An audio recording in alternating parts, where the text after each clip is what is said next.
Mesdemoiselles et messieurs, chers amis, bonsoir. Nous voulons vous remercier de pouvoir participer avec nous à cette série de conférences Regard biblique sur l'actualité. C'est un programme qui vous est offert par la mission de l'Église adventiste du 7e jour du Sénégal. Et nous croyons qu'avec vous, nous avons pu ensemble cheminer pour découvrir ce que Dieu nous propose sur la réalité du monde d'aujourd'hui. Nous avons commencé depuis le 5 juillet et nous terminons ce soir ensemble avec vous autour de cette thématique, regard biblique sur l'actualité. Prions ensemble. Notre Père et notre Dieu, nous voulons te dire merci d'avoir rendu ce temps de partage possible. Alors que pour une dernière fois, nous prenons la parole, viens toi-même te révéler. Parle à tes enfants et que ta volonté soit faite. Je t'ai prié, Père, au nom de Jésus et pour ta gloire. Amen. Regard biblique sur l'actualité. Ce soir, notre dernière conférence a pour titre « La voix de Jésus-Christ ». La seule solution à considérer pour la fin des temps. La seule solution à considérer pour la fin des temps. Depuis notre première conférence, nous avions placé l'intérêt qu'il y avait pour nous d'entamer une phase de réflexion, d'analyse sur la réalité du monde dans lequel vous et moi nous vivons. Il était nécessaire, je le crois, de pouvoir s'arrêter un instant et de jeter un regard analytique sur la réalité, sur les grandes problématiques que nous rencontrons aujourd'hui. Je sais que vous l'avez fait avec nous et nous apprécions votre bonne volonté à réfléchir avec nous sur ce qui se passe aujourd'hui, sur les grands éléments de l'actualité du monde d'aujourd'hui. Nous avons découvert depuis le début de la première conférence que la Bible est une réponse valable. Par rapport aux grands problèmes que le monde rencontre aujourd'hui, la Bible, nous voulons l'affirmer avec vous ce soir, chers amis, la Bible est une voie, est une solution à considérer avec attention pour trouver des réponses et des solutions aux problèmes que nous rencontrons aujourd'hui. Nous avons voulu mettre en place l'importance de considérer le passé, l'ancrage, l'histoire, pour décoder, pour comprendre le présent, mais aussi, chers amis, pour avoir une meilleure lecture de notre avenir, de notre futur, de comprendre ce que l'avenir nous réserve au travers de la parole de Dieu. Passé, présent et futur, trois aspects portants de la réalité des individus que nous sommes. Nous avons aussi, pendant cette série de conférences, voulu nous arrêter sur la réalité familiale et comprendre que la famille est encore aujourd'hui toujours d'actualité.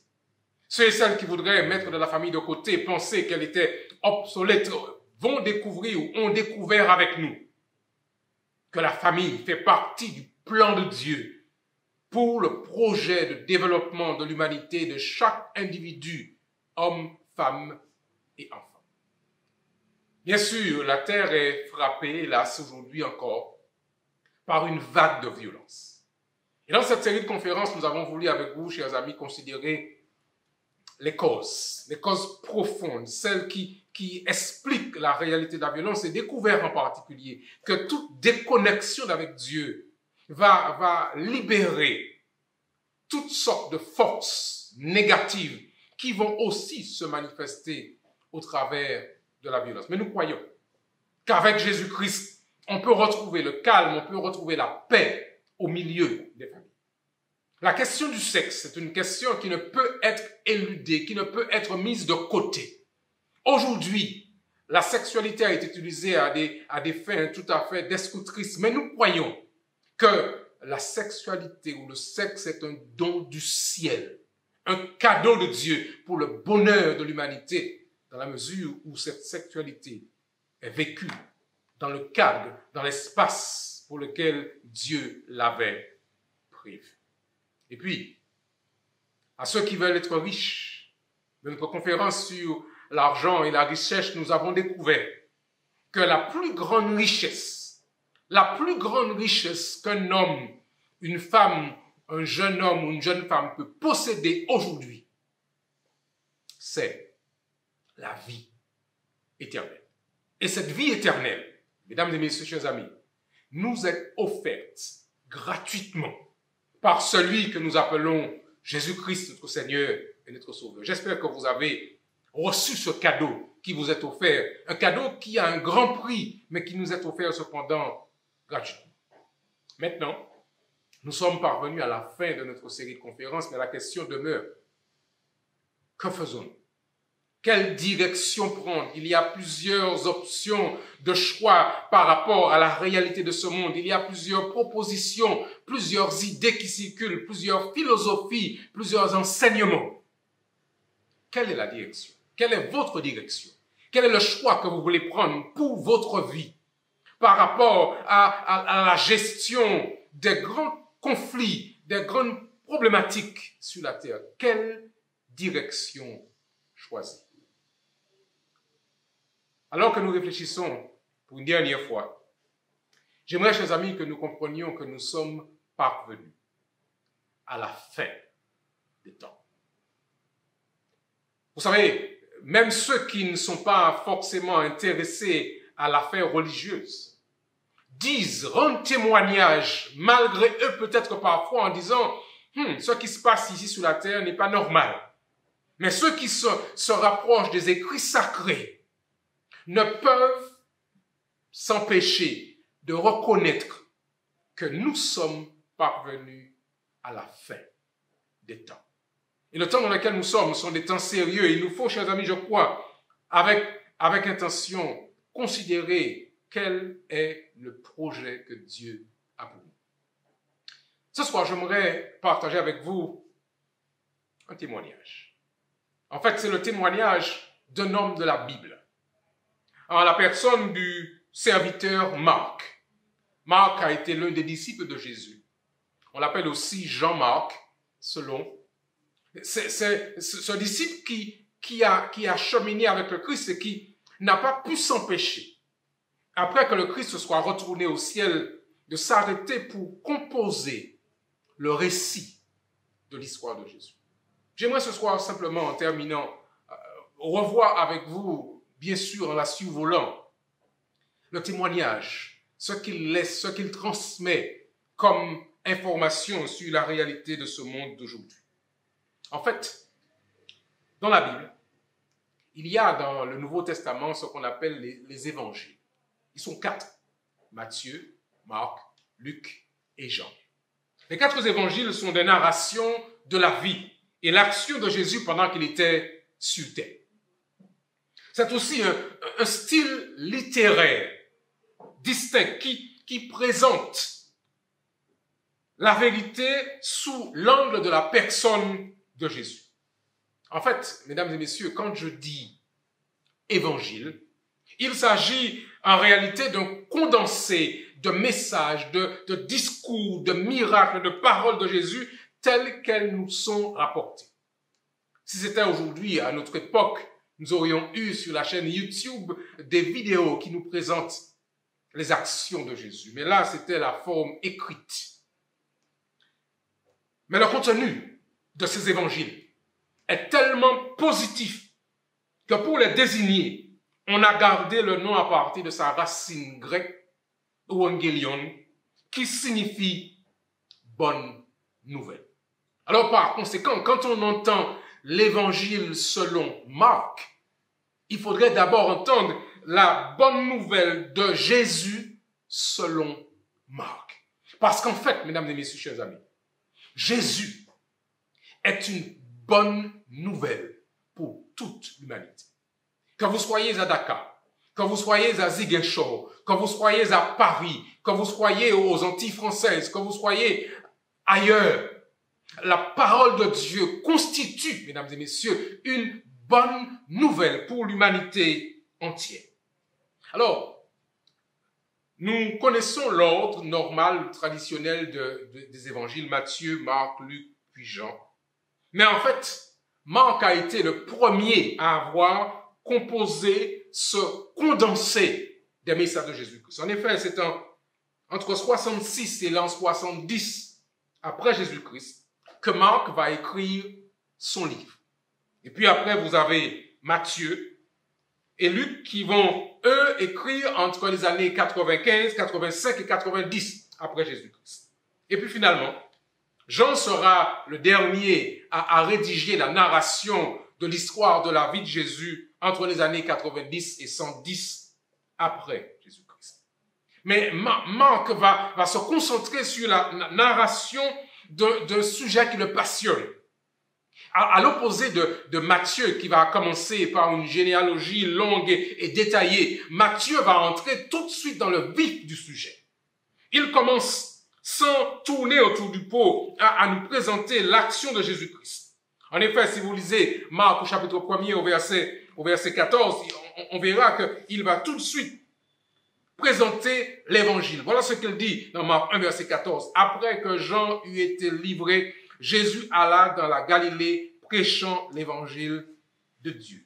Et puis, il commence. Il raconte son histoire, action après action. Jésus appelle tous les disciples à le rassembler, à le suivre. Ils étaient, ceux-là à l'époque, frappés de sa doctrine. Ce qu'il disait était tellement passionnant qu'ils ne pouvaient s'empêcher de le suivre. Ils étaient enseignés et frappés par sa doctrine car il enseignait avec autorité. Ensuite, il chasse un esprit impur au verset 26. Au verset 31, on voit Jésus qui guérit la belle-mère de Pierre. Au verset 34, il guérit beaucoup de gens. Au verset 35, il est le premier levé pour prier. Il chasse les démons, guérit un lépreux. Chers amis, Marc veut que nous soyons au clair sur le fait que Jésus est une bonne nouvelle.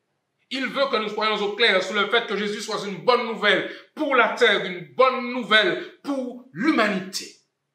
Jésus, c'est un nom qui doit être célébré sur cette terre aujourd'hui. Et puis quelques jours plus tard, selon Marc au chapitre 2, versets 1 à 13, nous avons cette scène que je voudrais vous inviter à voir avec moi. Si nous avions la possibilité, nous allions nous placer dans un petit coin de la salle pour voir en direct ce qui se passe. Alors je voudrais vous inviter à chausser vos lunettes d'imagination et voir avec moi cette scène. Elle est narrée, décrite dans l'évangile selon Marc au chapitre 2, les versets 1 à 3. Quelques jours après, Jésus revint à Capernaum. On apprit qu'il était à la maison. Et il s'assembla un si grand nombre de personnes que l'espace devant la porte ne pouvait plus les contenir. La scène est fantastique. On voit cette foule, on voit les gens qui se pressent, qui se mettent sur le bout de la pointe de leurs orteils pour voir ce qui se passe dans la maison. Ils sont curieux d'entendre ce qu'il dit parce qu'on sent qu'il y a un événement dans la ville. Alors, le texte dit, il leur annonçait la parole. Des gens vinrent à lui, amenant un paralytique porté par 4 hommes. La foule est autour de la maison, elle est nombreuse. Ils arrivent avec ce paralytique-là sur une litière. Mais comme ils ne pouvaient l'aborder à cause de la foule, ils durent trouver une solution pour se frayer un chemin. Je suppose qu'ils ont tenté de se frayer un chemin, mais la foule étant tellement importante qu'ils n'ont pas pu y arriver. Alors, ce qu'ils font, ils découvrirent le toit de la maison où ils étaient. Wow. Et ils descendirent par cette ouverture le lit sur lequel le paralytique était couché. La scène est fantastique. Vous voyez, chers amis, cet homme, là, sur ce lit, qui est couché là. Et voici que les gens relèvent les yeux au ciel et puis il y a quelque chose qui se passe. On entend un bruit et puis finalement, il laisse descendre cet homme vers Jésus. Jésus, voyant le froid, dit au paralytique, mon enfant, tes péchés sont pardonnés. Il y avait dans la foule des scribes, spécialistes de la recopie du texte sacré. C'est pour ça qu'on les appelle les scribes en particulier. Qui étaient assis et qui se disaient au-dedans eux. Comment cet homme parle-t-il ainsi? Il blasphème. Qui peut pardonner les péchés si ce n'est Dieu seul? En effet, seul Dieu peut pardonner les péchés. Et ils se disent, parce que pour eux, cet homme est un imposteur. Comment peut-il se permettre de dire à cet homme, mon enfant, tes péchés te sont pardonnés? Mais Jésus, qui a la capacité de lire ce qui se passe dans les cœurs et dans les esprits, va répondre. Jésus, ayant aussitôt connu par son esprit ce qu'il pensait au-dedans d'eux, leur dit, pourquoi avez-vous dit de telles pensées? Pourquoi avez-vous de telles pensées dans vos cœurs? Et se tournant vers eux, il pose la question. Lequel est plus aisé de dire au paralytique, tes péchés sont pardonnés, ou de dire, lève-toi, prends ton lit et marche? J'imagine qu'ils se regardent l'un à l'autre en se disant, mais qu'est-ce qu'on va répondre à une telle question? Qu'est-ce qui est plus facile de dire? Lève-toi, prends ton lit, ou bien tes péchés te sont pardonnés? Et dans le silence qui s'installe avec cet échange entre Jésus et les scribes, le Christ continue. Or, afin que vous sachiez que le Fils de l'homme a sur la terre le pouvoir de pardonner, je l'ordonne, dit-il au paralytique, lève-toi, prends ton lit et va dans ta maison. Chers amis, l'information est fantastique. La scène est belle de voir cet échange entre ces hommes et Jésus-Christ. Et il clarifie tout de suite leur pensée, mais il répond en même temps à une question fondamentale qui est posée ici. Qui est Jésus? Qui est celui qui prétend pouvoir pardonner? Et ils avaient bien dit, seul Dieu peut pardonner. Et Jésus-Christ répond à la question en leur disant, je peux non seulement pardonner, mais je peux guérir. En d'autres termes, si je peux pardonner, ça signifie aussi que je suis Dieu, puisqu'en effet, seul Dieu peut pardonner. Et à l'instant même, cet homme se lève, il prend son lit et sort en présence de tout le monde, de sorte qu'ils étaient tous dans l'étonnement et glorifiaient Dieu en disant, nous n'avons jamais rien vu de pareil. Mesdames et messieurs, chers amis, ce Jésus qui a non seulement pardonné les péchés de ce paralytique, mais qui le renvoie en train de sauter, et c'est ce Jésus que nous avons voulu vous présenter pendant toute cette semaine, celui qui a une solution, une réponse à toutes les grandes problématiques du monde d'aujourd'hui. En fait, en résumé de cette histoire, il faut savoir que Jésus s'intéresse à chacun de nous. Je voulais que vous le saisissiez bien. Jésus s'intéresse de manière spécifique à chacun d'entre vous. Il s'intéresse à ce que vous passez, votre vie. Il s'intéresse à la manière dont vous avez géré le Covid-19. Il s'intéresse à vos difficultés économiques. Il s'intéresse à votre bien-être personnel. Jésus s'intéresse à toute l'humanité. Mais non seulement Jésus s'intéresse à toute l'humanité, la présence de Jésus, quand il est dans une ville, ne peut passer inaperçu. Il arrive de Capernaum, il s'installe dans la maison de Pierre, et tout de suite, le bouche à oreille circule, les gens envoient des messages. À l'époque, s'ils avaient WhatsApp, ce serait encore plus important, mais ils s'envoient des messages pour dire, venez voir, il y a quelque chose qui va se passer dans cette ville. Chers amis, la présence de Jésus dans la vie de quelqu'un ne peut pas passer inaperçu parce qu'il a la capacité de restaurer la vie, de donner vie, de donner force à une personne, quelle que soit sa situation. Chers amis, quand vous connaissez Jésus,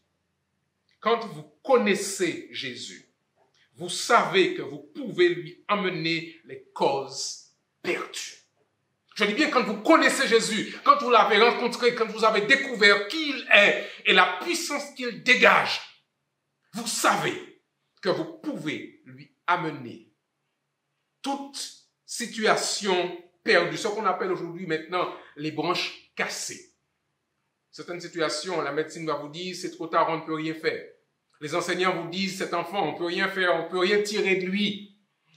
Et la société dira cette personne-là, on la met au rebut parce qu'on ne peut rien faire d'elle.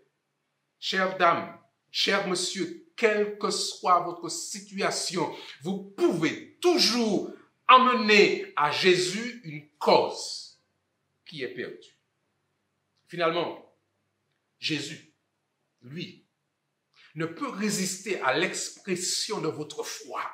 Quand quelqu'un, en dépit de tous les non-dits, de toutes les personnes qui vous disent non, tu n'y arriveras pas, ce n'est pas possible, à toutes ces personnes qui vous disent non, non, non, Jésus-Christ, quand il voit votre foi et que vous faites le geste vers lui, il ne peut résister à l'expression de notre foi. Alors je voudrais affirmer ce matin, ce soir plutôt devant vous, chers amis. Oui, Jésus est Dieu.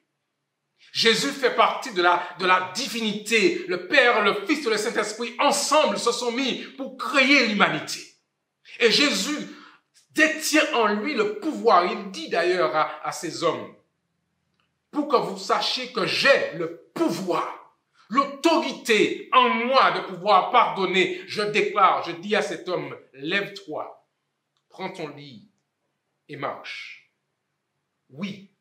Non seulement Jésus-Christ est Dieu, mais il peut pardonner nos péchés. Quelle que soit votre histoire, cher ami, quel que soit votre passé, quel que soit ce que vous auriez fait, le Christ est capable de vous pardonner. Vous vous rappelez du larron sur la croix à côté de Jésus et qui se tourne vers lui en disant « Souviens-toi de moi quand tu seras dans ton royaume. » Et le Christ arrête le processus de la mort pour dire à cet homme « Je te le dis aujourd'hui, tu seras avec moi dans le paradis. » Chers amis, quelle que soit notre histoire, quel que soit notre passé, le seul qui soit capable de pardonner les péchés, c'est Jésus-Christ. Et finalement, Jésus est aussi une bonne nouvelle pour vous et pour moi. Une bonne nouvelle dans notre vie, une bonne nouvelle dans notre terre, une bonne nouvelle dans notre ville, une bonne nouvelle dans notre quartier, une bonne nouvelle dans notre village. Le Christ est celui dont le monde a besoin aujourd'hui, chers amis. Mais la question est de savoir si nous croyons en lui. Si nous voulons l'accepter comme étant la révélation divine sur terre, celui qui vient être l'incarnation de la divinité. Voulons-nous croire en lui ou bien voulons-nous accepter les mauvaises langues qui veulent remettre en cause la réalité du message divin? Sommes-nous, vous et moi, chers amis, suffisamment impressionnés par la réalité de Jésus-Christ au point de défoncer un toit pour mettre quelqu'un en présence du Christ? La période pendant laquelle Jésus-Christ exerça son ministère sur la terre parmi les hommes fut marquée par la plus grande activité des forces du royaume des ténèbres. Durant des siècles, Satan et ses mauvais anges s'étaient efforcés de dominer les corps et les âmes des hommes afin de les précipiter dans le péché et la souffrance. Puis, ils avaient rendu Dieu responsable de la situation, de l'état de misère de cette époque. Alors Jésus se devait de révéler aux hommes le véritable visage de la divinité. Révéler aux hommes le véritable visage, le véritable caractère de Dieu. Il était venu pour briser la puissance de Satan et mettre en liberté tous ceux et celles qui étaient retenus captifs dans ses griffes. Alors je déclare ce soir qu'en effet, oui, Jésus est une bonne nouvelle. Une bonne nouvelle, une vie d'amour, une vie de puissance, une vie de célébration que le Christ propose à l'humanité entière. Alors ce n'est pas étonnant que Satan rallia toutes ses forces et s'opposa à chaque pas à l'œuvre du ministère de Jésus-Christ. Il en sera de même, mesdames et messieurs, aujourd'hui. Il sera de même à la dernière phase du grand conflit entre le bien et le mal. Et ce n'est pas étonnant qu'aujourd'hui, beaucoup voudraient que nous ne puissions pas transmettre avec vous comme nous le faisons. Alors qu'une vie, alors qu'une lumière et une puissance nouvelle descendent d'en haut sur les disciples du Christ, une puissance surgit des profondeurs de la terre pour galvaniser les instruments de Satan. Tout ce qui est terrestre subit alors une recrudescence de méchanceté.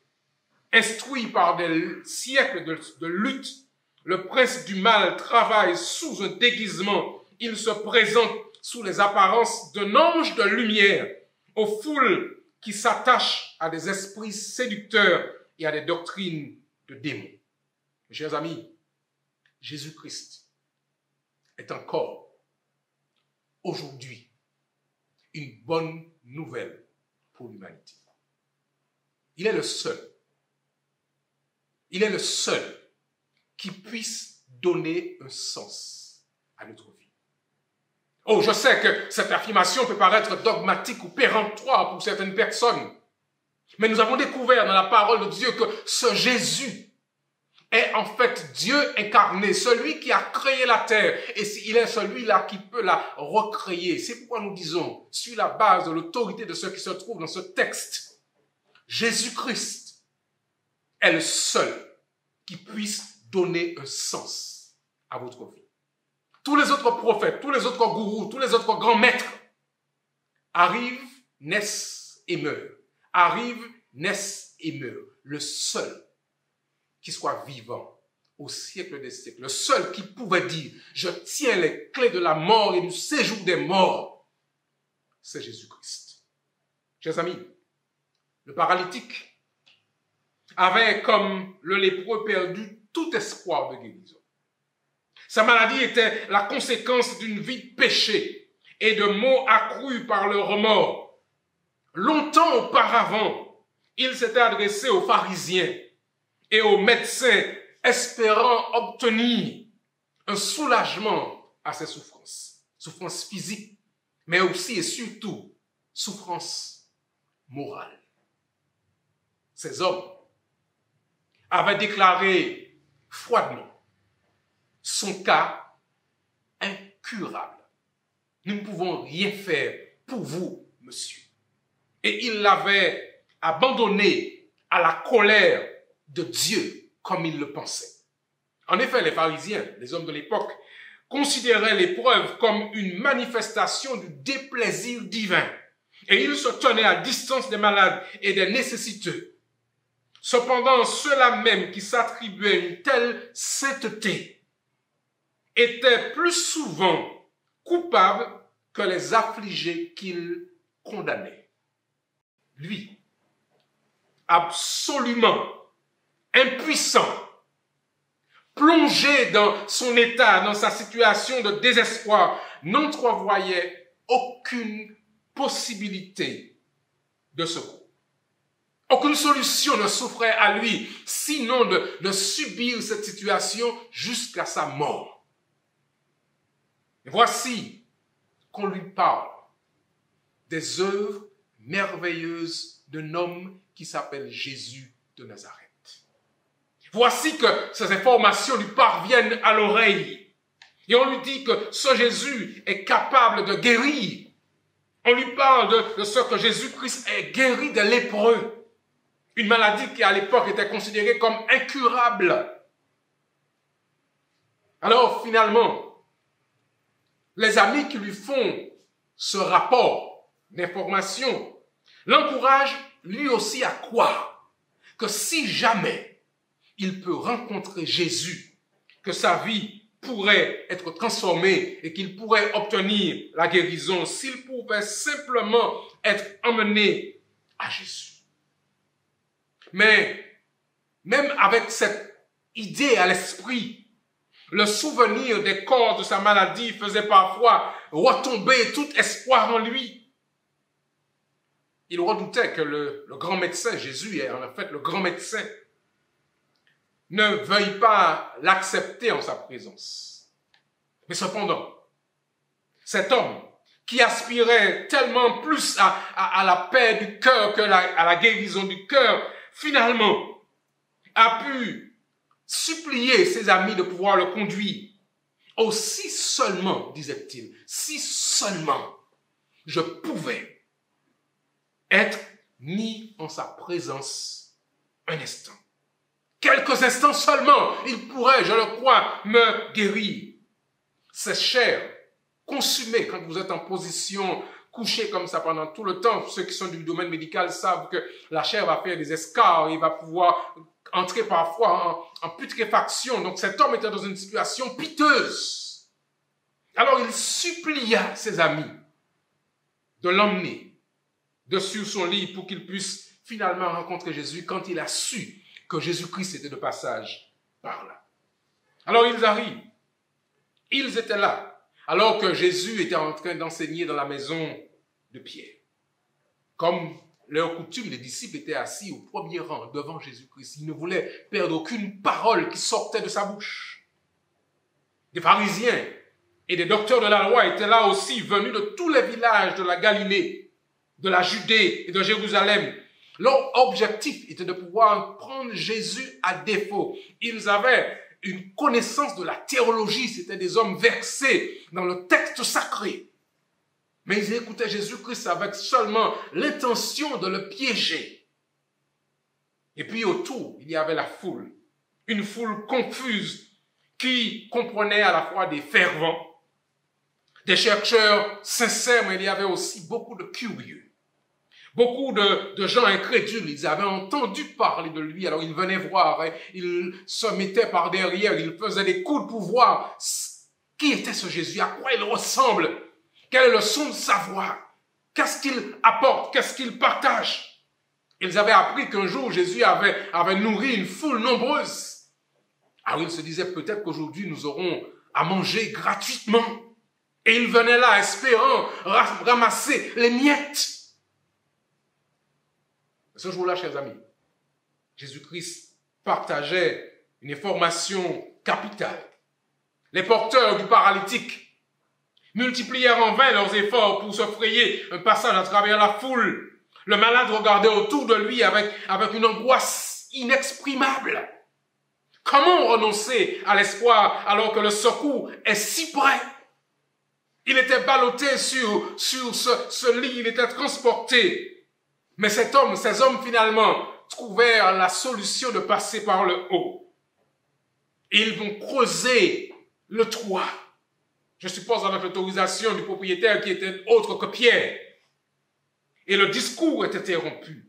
Et le Sauveur, Jésus-Christ, considère le visage triste, tendu, anxieux, qui est descendu vers lui. Et finalement, après qu'on ait fait descendre cet homme et que le discours s'arrête, il y a un silence, tout le monde regarde. Certains se bouchent le nez parce que cet homme dégage à cause de son corps des odeurs désagréables. Et il se retrouve là, nez à nez, avec Jésus. Que va-t-il dire? Quel sera le discours de Jésus? Quelle sera la réaction de Jésus? Va-t-il être désagréable? Que va-t-il dire? Mais Jésus-Christ regarde dans les yeux de cet homme. Il regarde dans vos yeux aussi. Il regarde dans vos cœurs. Il sait ce qui se passe à l'intérieur. Et Jésus-Christ, en regardant dans le visage de cet homme, reconnaît la foi, le désir de la foi, le désir de guérison. Il avait vu cette foi grandir, s'attacher à lui comme le seul espoir du pécheur. Il avait vu cette foi s'affermir à chaque effort nouveau pour parvenir finalement en sa présence. Alors le Sauveur, Jésus-Christ, ouvre la bouche et puis il dit à cet homme, prends courage, mon enfant, tes péchés te sont pardonnés. Ces paroles sont belles. Parce qu'on voit bien le ton qu'utilise Jésus, la gentillesse, la bienfaisance qu'il met en place dans cette manière de parler. Il dit, avant d'avoir dit quoi que ce soit, mais cette parole simplement déjà, c'est une bénédiction. Prends courage, mon enfant. Tes péchés te sont pardonnés. à quelqu'un qui nous regarde aujourd'hui et qui se retrouve lui aussi dans une situation difficile, sachez que Jésus-Christ vous voit. Il connaît, il comprend la situation dans laquelle vous êtes. Mais si vous désirez, comme cet homme, recevoir une guérison totale, Jésus-Christ vous dit la même chose. Prends courage. Ne perds pas espoir. Mon enfant, ma fille, mon garçon, ne perds pas courage. Tes péchés te sont pardonnés. Et voici l'âme du malade débarrassée du fardeau de son désespoir. La paix du pardon entre en lui et resplendit sur son visage qui s'illumine. Cette douleur disparaît, son être tout entier est transformé. Le paralytique est guéri comme au travers d'une irradiation du divin qui traverse tout son corps, ses nerfs, ses neurones, ses muscles sont réactivés par la puissance de Jésus-Christ. Et cet homme qui était paralytique retrouve l'énergie. Et avec une foi simple, il accepte les paroles de Jésus. Qu'est-ce qu'il fait? Il se lève de son lit et il se met en position. Et j'imagine que dans la salle, les gens ouvrent la bouche, les yeux s'écarquillent, ceux qui sont dehors tendent le pied pour voir ce qui se passe. Voici que Jésus vient de guérir un homme paralytique. Il ne demande rien de plus. Accablé par une béatitude trop grande pour être exprimée, une céleste lumière éclaire ses traits et la crainte saisit ceux qui contemplaient cette scène. Les rabbins, les chefs religieux, avaient attendu impatiemment pour voir quelle serait l'attitude du Christ. Ils se rappelaient comment ce malade leur avait demandé du secours et comment ils avaient refusé de lui accorder toute espérance et même toute sympathie. Ils l'avaient même déclaré de la malédiction de Dieu à cause de ses péchés.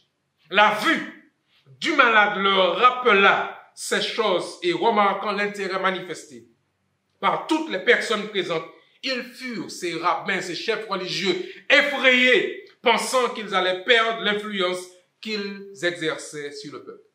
Mesdames et messieurs, chers amis, beaucoup d'hommes, beaucoup de chefs religieux aujourd'hui ne voudraient pas que vous découvriez Jésus-Christ pour vous-même. Ne voulons pas que vous puissiez goûter à la liberté que seul Jésus peut vous donner. Ne regardez ni à droite ni à gauche, chers amis. Gardez vos yeux fixés sur Jésus. Allez vers lui, jetez-vous à ses pieds et ayez l'assurance qu'il pourra vous accorder le pardon sur vos péchés. Et à l'instant même, cet homme se leva en leur présence. Il prit son lit et où il était couché et il s'en alla dans sa maison, glorifiant Dieu. Mes chers amis, tous, nous pouvons avoir accès à cette même expérience. Aujourd'hui, la bonne nouvelle résonne à vos oreilles. Cette bonne nouvelle de Jésus, qui est la seule solution, elle résonne à vos oreilles. Voulez-vous l'accepter ou bien voulez-vous faire partie de ceux qui doutent, ceux qui sont incrédules, qui se demandent, oui, est-ce que ce n'est pas une histoire qui a été inventée par les hommes? Aujourd'hui, cette parole résonne à vos oreilles. Vous n'avez qu'un choix à faire, c'est d'accepter Jésus-Christ. Vous pouvez bien sûr le refuser, mais ceci ne vous mènera pas loin. La voie de Jésus est la seule solution à considérer. Et Jésus-Christ vous dit, Jésus-Christ me dit, il nous dit à tous, mon enfant, tes péchés sont pardonnés. Alors ce soir en terminant, chers amis, ce soir en terminant, si vous entendez la voix de Jésus qui parle à votre cœur, pas une voix audible, mais une voix silencieuse, la voix de l'Esprit qui parle à votre cœur. Si vous entendez sa voix, ne résistez pas à son appel. Ouvrez-lui votre cœur, ouvrez-lui la porte de votre maison, ouvrez-lui la porte de votre vie. Il est le seul capable d'effacer vos péchés et de vous débarrasser du poids de la culpabilité des fautes commises dans le passé. Aujourd'hui, nous n'avons rien d'autre à vous proposer. Nous n'avons personne d'autre à vous proposer. Dans toute cette terre, il est la seule personne dont le monde a besoin aujourd'hui, Jésus-Christ. Si vous entendez sa voix, n'endurcissez pas votre cœur. Tournez-vous vers lui. Acceptez de faire partie de sa famille, d'être baptisé. Rapprochez-vous d'une église près de chez vous et demandez à rencontrer les dirigeants afin que vous puissiez vous joindre et marcher avec le Christ chaque jour jusqu'à ce qu'il vienne et glorifier Dieu comme le fit ce paralytique dans sa famille. La promesse de Dieu à tous les humains, je dis bien à tous les humains, elle est simple et claire. Vivre et vivre encore avec lui pendant l'éternité. Ce concept parfois dépasse certaines intelligences, certaines pensées, mais c'est ce que Dieu propose à l'humanité entière. À la grande ville de Dakar, Dieu propose de pouvoir vivre avec Dieu pour l'éternité. C'est ce qu'il propose. C'est ça le plan. Qui peut proposer un meilleur plan que celui-là? Quelle est cette personne? Quel est cet être? Quel est cet individu qui peut proposer un plan meilleur que celui-là? Je vous invite ce soir à considérer la perspective du plan de Jésus et à ne regarder ni à droite ni à gauche, mais à vous focaliser sur la personne de Jésus-Christ, à accepter son message, à accepter la puissance de transformation et de vous préparer à vivre avec lui pour l'éternité. Nous voulons, chers amis, ce soir, prier avec vous. En demandant à Dieu de vous accorder sa grâce, son amour et son pardon. Et préparez-vous, comme ce paralytique, à faire avec Jésus une expérience nouvelle et sans précédent. Prions ensemble, chers amis. Seigneur notre Dieu, nous avons entendu le témoignage de Marc qui raconte ce qu'il a vu, ce qu'il a expérimenté, comment ce paralytique a reçu une guérison à la fois du corps, mais surtout une guérison de l'âme. Ô Seigneur, interviens dans la vie de nos amis qui regardent à cet instant et fais pour eux ce que toi seul peux faire. Pardonne leurs péchés. Et restaure de la même manière leur corps afin qu'ils puissent vivre un renouveau physique et spirituel et qu'ils se réjouissent et qu'ils disent autour d'eux, c'est Jésus-Christ qui m'a guéri. C'est Jésus-Christ qui m'a sauvé. Nous te remercions d'avoir été avec nous pendant toute cette semaine. Que ta paix, que ta grâce nous accompagne. Je t'ai prié, Père, au nom de Jésus et pour ta gloire. Amen. Chers amis, je veux vous remercier d'avoir participé avec nous à cette semaine de réflexion. Nous avons vraiment été honorés de votre présence. Nous voulons rester en contact avec vous. Vous pouvez nous écrire sur notre adresse email missionseneg7@gmail.com. Nous nous ferons vraiment un plaisir de pouvoir recevoir vos échanges et pouvoir vous répondre en retour. Si vous habitez la région du Sénégal, vous pouvez toujours nous appeler au téléphone. Le numéro s'affiche ici à votre écran. 221 33 825 49 31. N'hésitez pas à nous appeler, à nous laisser un message. Et nous aimerions partager avec vous un peu plus encore le message de Jésus-Christ. Merci de nous avoir accordé votre présence. Encore une fois, que Dieu vous bénisse. C'était le regard biblique sur l'actualité. Une série de conférences offertes par l'Église adventiste du 7e jour du Sénégal. À très bientôt, chers amis, et que Dieu vous bénisse tous.